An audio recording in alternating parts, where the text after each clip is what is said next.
Thanks for being here. That was a clip from the ESPN documentary.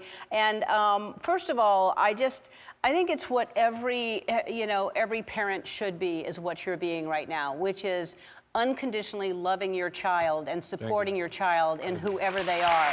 I mean, there are so many parents that are just, oh, you're not going the way I imagined or wanted you to be, and freak out, and you're so loving and supportive of Zaya, and what a special child she is. Yes, she is. Thank you so much for that.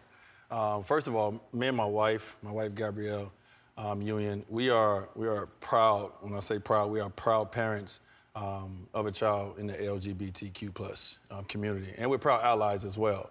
And we take our roles and our responsibility as parents very seriously.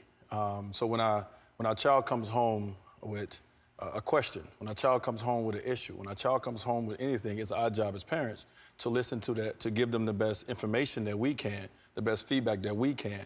And that doesn't change because sexuality is now involved in it. So once Zaya, our 12-year-old, came home, and first Zion, everybody, I don't know if everyone knows, originally named Zion born as a boy, came home and said, hey, so I want to talk to you guys.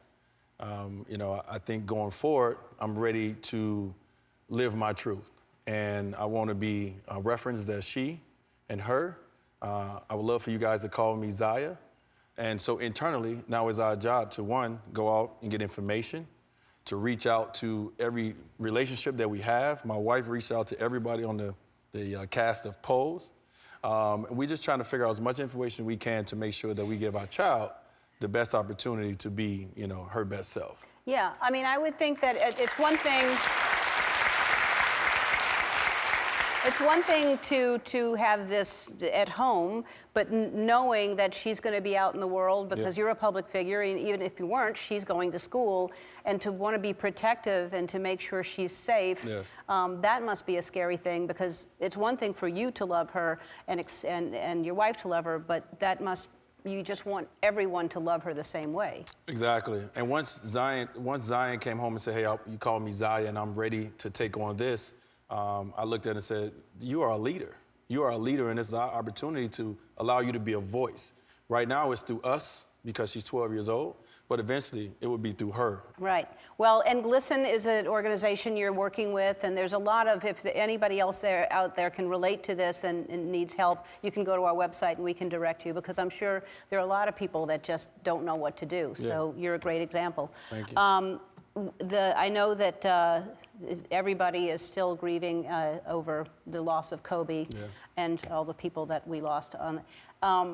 You must have a lot of memories of Kobe, and he was just such a light, wasn't he? He was just such a bright light. It was special. I mean, I think my favorite, we all have stories and moments of, our interactions with, Kobe, but I think what was special about him, and why you see so many guys in the NBA or so many younger guys really tore up about this, is because he was the first superstar that really embraced different generations, really embraced us. And I think from like 2008 on, from the Olympics on, he really put his arms around us as competitors and the rest of the world. You saw him being more involved in so many different sports, not just basketball and soccer, obviously, with his daughter and women basketball. But he just started being a person that everybody can call and reach out to and say, hey, Kobe, I have a question. So I'm going to miss that example. Not only just my friend, but that example that he was setting, not only for me, but so many others. Yep. Well said. He's a good guy. You're a good guy. You've got to see the documentary. It's called D-Wade, Life Unexpected. It airs Sunday, February 23rd at 9 on ESPN. We'll be right back.